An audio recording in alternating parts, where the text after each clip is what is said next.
Hello, hello, and happy lettering. My name is Amanda Arneill, and today we are going to look at something that I get asked a lot, especially by people as they are beginning their brush lettering journey, and that is, how thick should my downstroke be?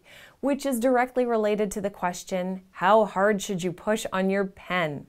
Now, I know some people get really nervous about pushing on their pens because they don't want to wreck the pen, and if your brush pen is getting wrecked by pushing on it too hard, then that is not a brush pen you should ever buy again. So there are pens that you can use, like a Crayola marker, where it's easy to see how wide your downstroke should be because you can look at the tip of the pen.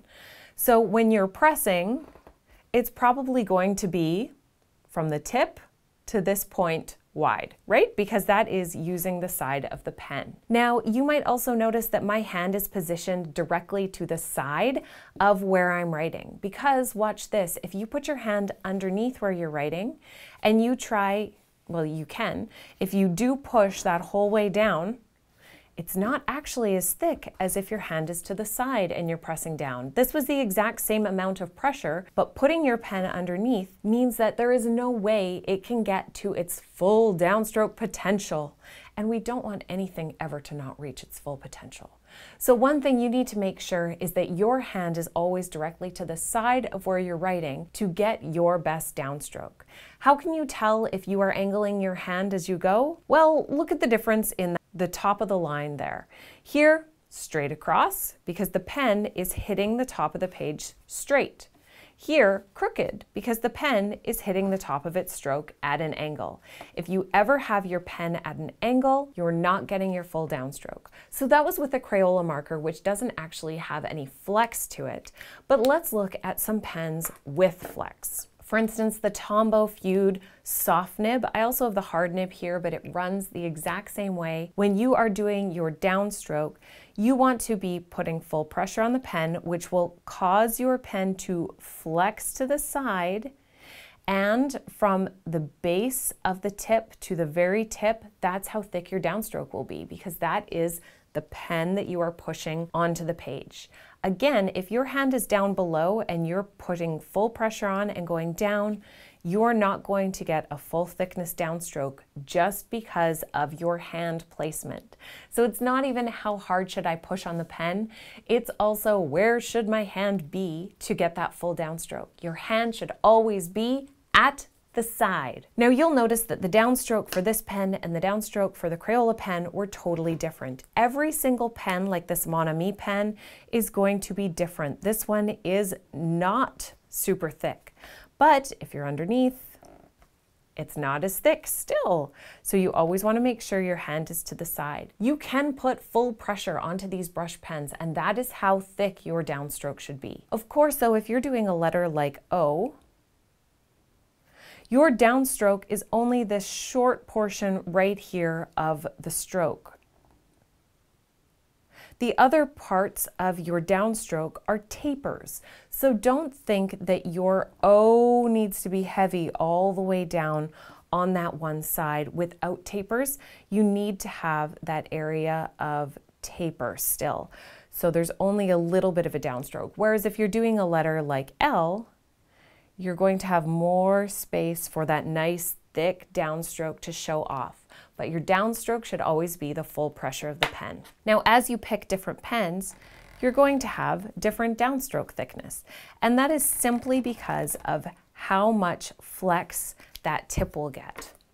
The Tombow Dual Brush has a ton of flex to it, so your downstrokes are going to be thicker, which means if you tried to write an O this small, and I'm going to do a whole video on how big your letters should be with different pens, but if you tried to do an O this small, okay, let's do it beside, just loses something. So you need to be scaling everything up with your downstroke size.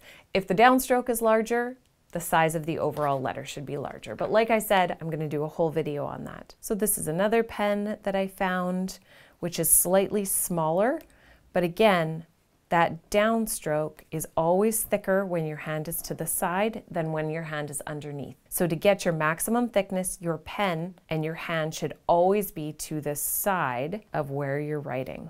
Now, one exception is a brush pen that is more like a paintbrush. If you press all the way down you're going to have a very, very thick line, especially in comparison to your upstroke.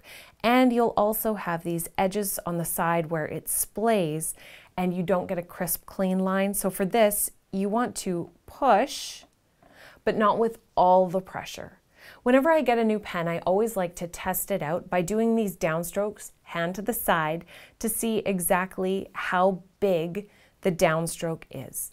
But if it's a pen like this, which can spread out, then you want to play around with it to find a line thickness that gives you clean edges and still gives a downstroke without spreading out too much and extending your pen past where it should go.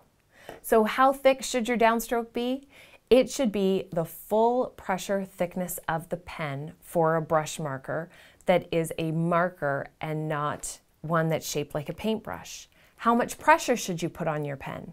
You should put full pressure on your pen, again, unless it's this exception to the rule. And are you going to ruin your pen by putting full pressure on it? No, you will not. That's what it's designed to do. And if you do ruin it for that reason alone, that you put too much pressure on it, you're never going to buy that pen ever again. But I've also never had that happen. These pens are intended to take the pressure. They won't crack under it. They will make their crispiest? No.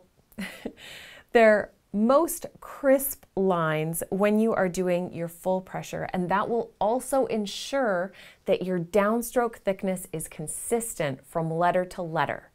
If you are guessing at pressure, some of them are going to be thicker, some of them are going to be thinner, but if you are using full pressure, it's just always going to go the exact same for every single stroke. And that's what you want, because that consistency in your brush lettering is key. What is the key to getting that full width downstroke though? Remember, it's always the position of your hand.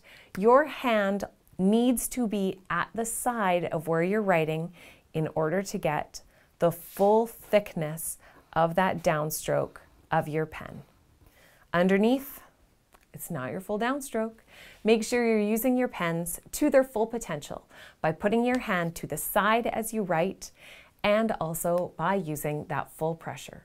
That's what they were made for, so let's use them to their full potential. Coming up soon, we're going to take this and expand this concept into how big should your letters be for the different pen that you're using. Bigger downstroke, bigger letter, but just how big should it be, and when do you know that you are writing at the perfect size for the pen you're using? That will be coming up very soon, so make sure that you subscribe so that you don't miss a single video. I want to make sure that your brush lettering is as wonderful as it possibly can be, and knowing these basics is part of having a strong foundation for everything that you create.